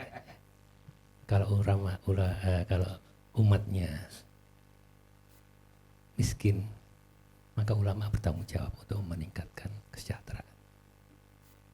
Kalau umatnya lemah, tentu ulama juga. Itulah kenapa disebutkan Nahdlatul Ulama. Kemudian terkait dengan pertanyaan dari terkait apa tadi, Amirul Mukminin. Jadi beliau tegas, kalau ada kabinet, anggota kabinet saya mau maju, silakan. Tapi, ada tapinya, jangan merusak aturan yang ada di NU. Itu yang disampaikan oleh beliau. Artinya apa? Misalkan saya mau maju, ya sudah saya mundur dulu dari kabinet. Kalau misalkan siapa Gus Iful, Pak Nazar mau maju, Pak Nusron maju, silakan. Saya tidak dalam posisi mendorong ataupun menghalang-halangi. Tapi ya hormati aturan yang ada di NU itu sendiri. Jangan oda-adik supaya bisa dapat dua-duanya. Itu yang disampaikan beliau. Tadi apa ya tadi?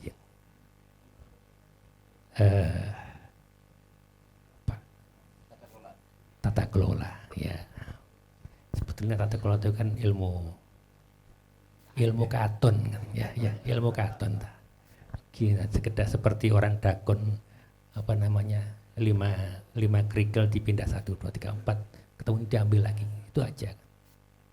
Yang jadi masalah karena ilmu katon itu dibarengi dengan niat yang berbeda, itu yang jadi masalah. Sesuai dengan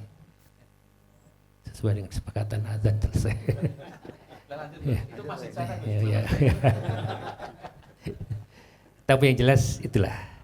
Jadi kalau Amirul Mukminin seperti itu. Kemudian yang berkali-kali saya sampaikan ke statement ke media, nggak pada ditulis oleh media.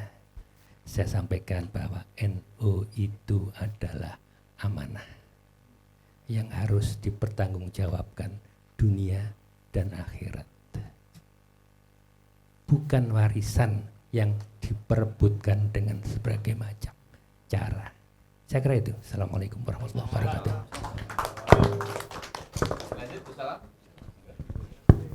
Terima kasih. Saya menyambung daunnya beliau tadi. NU bukan warisan. Makanya saya juga sebenarnya agak kurang nyaman ketika dikaitkan ikhtiar kami itu dengan posisi sebagai dzuriyah, Pak. Karena saya merasa tidak punya privilege sebagai dzuriyah kemudian punya keistimewaan di dalam proses Nahdlatul Ulama. Apalagi kami santri yang sejak dini itu selalu didoktrin oleh kiai-kiai kami, asyarafil adab lafin nasab. Itu terulang-ulang. Kemuliaan itu di adab itu al ilmu wal amal wal akhlak. Bukan di nasab. Kemudian juga tentu kita familiar sekali lah dengan syair-syair yang sering dilantunkan oleh Kiai Said Agil maupun yang lain ya.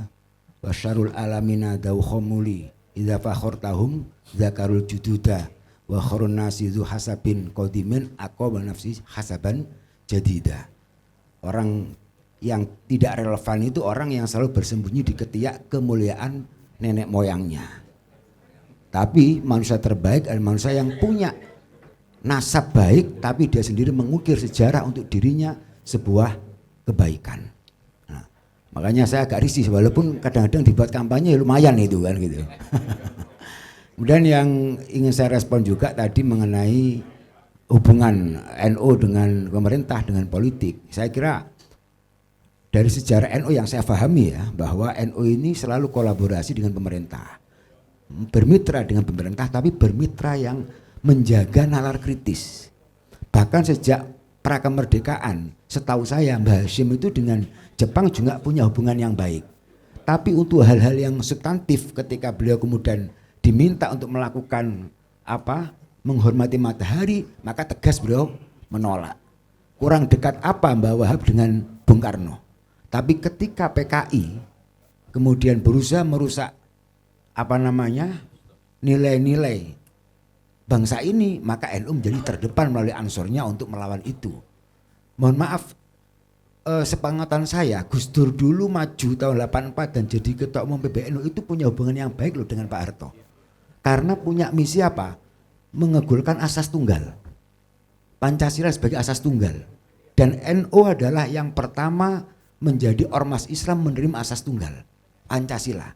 Dan kecemerlangan Kiai Ahmad Siddiq dan Gus Dur yang mampu membedakan bahwa asas tunggal Pancasila itu tidak menggantikan agama sebagai akidah, tapi bisa saling menguatkan. Itu yang kemudian memunculkan juga trilogi ukhuwah Islamiyah, ukhuwah Watoniyah dan ukhuwah Basyariyah.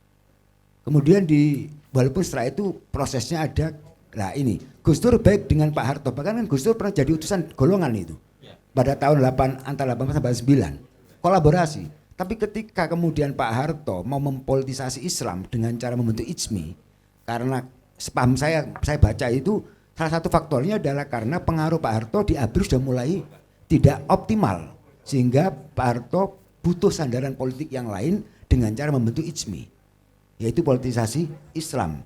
Makanya salah satunya tokoh nasional yang maksud di IJMI adalah Gus Dur, dan kemudian malah Gus Dur membentuk namanya Fordem. Dan tentu di Cipasung itulah puncak dari kritisnya Gus Dur terhadap otoriter dan pemaksaan kehendak yang dilakukan oleh Orde Baru. Kira-kira begitu. Artinya apa? Kolaborasi itu selalu dilakukan oleh NU. Tapi bahwa nalar kritis itu juga harus terus dijaga. Ini yang 5 tahun terakhir tidak kita temukan. Bukan kolaborasi kalau yang namanya menjadi stempel. Karena apa? Di sana tidak menyimpan sebuah nalar kritis. Dan itu selalu dilanjutkan. Kalau kita ingat ya, tahun 2012 ada kasus Gayus Tambunan, pengembangan pajak itu Pak. Itu NU bikin mulas konbes di Kempek. Hasilnya tegas.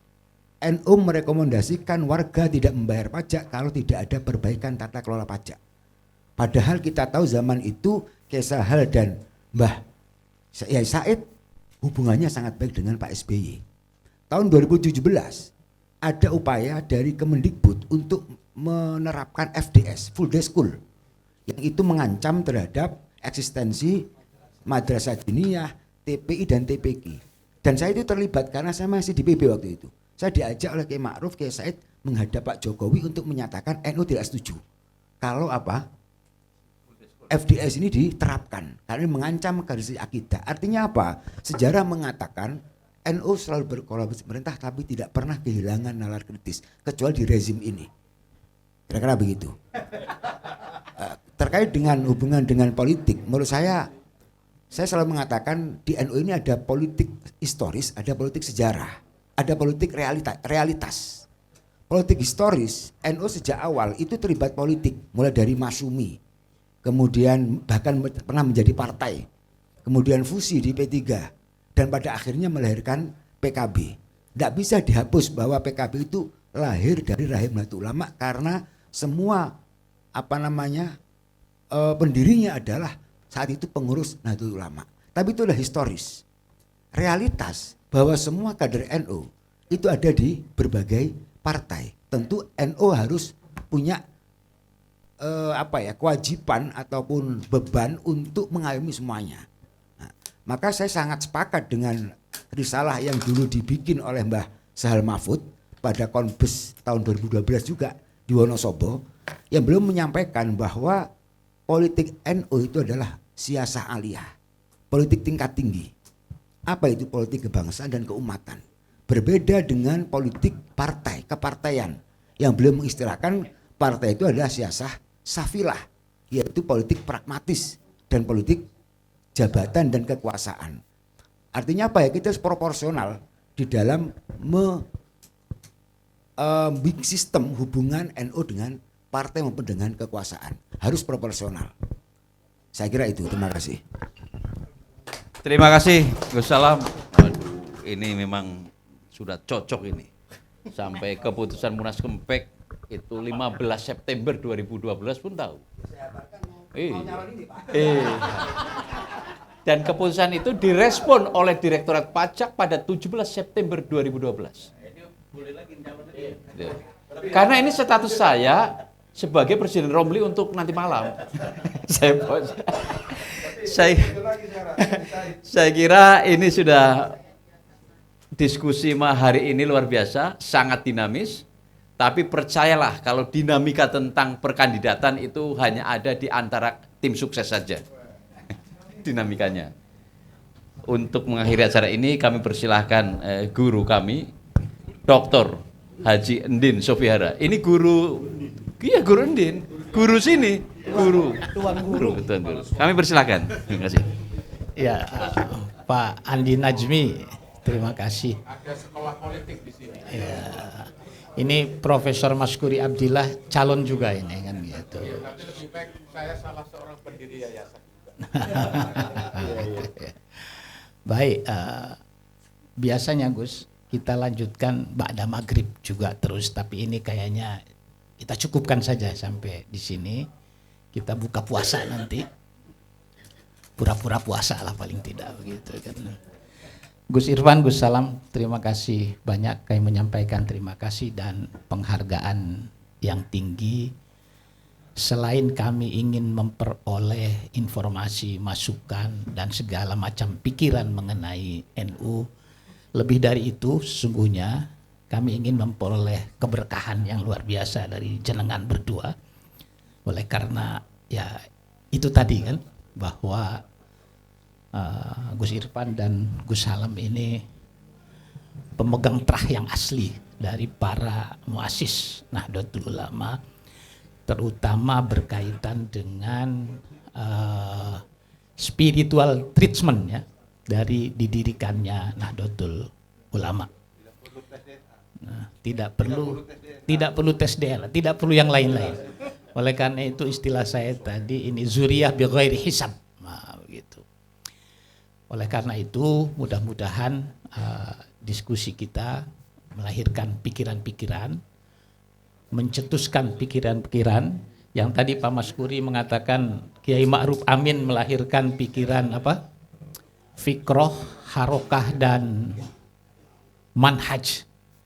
Sebenarnya di Talibuana sejak 2015 sudah ada pikiran itu, fikroh, harokah dan amaliyah.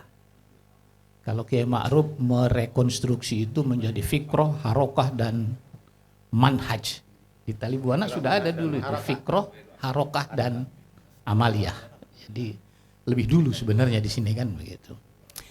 Bapak Ibu dan saudara-saudara sekalian, kita akhiri pertemuan diskusi ini. Saya ingin mengutip yang disampaikan Hadratus Syekh di Qanun Asasi yang tadi sudah disampaikan oleh Kiai Zahari. Udkhuluha bil mahabbah wal widadi wal ittihadi wal ittisali bi arwahi wa ajsadi. Masuklah dengan penuh cinta dan kasih sayang, rukun, menyatu dalam ikatan jiwa dan raga. Hadratus Syekh menggunakan istilah bi arwahi wa ajsadi, bukan menggunakan istilah bi zahir wal batin. Ini katanya lebih dalam spiritualitasnya ini. kita tutup dengan sama-sama memohon dan berdoa kepada Allah Subhanahu wa taala. Saya kira ini nggak ada yang mau pasti disuruh berdoa karena ada beliau berdua ini kan begitu. Ya. Ya. Nah, saya juga tidak berani ini siapa yang berdoa ini. Ya, biar beliau yang berdoa. Monggo. Seperti Al Hidayah Pak Kewal Asri.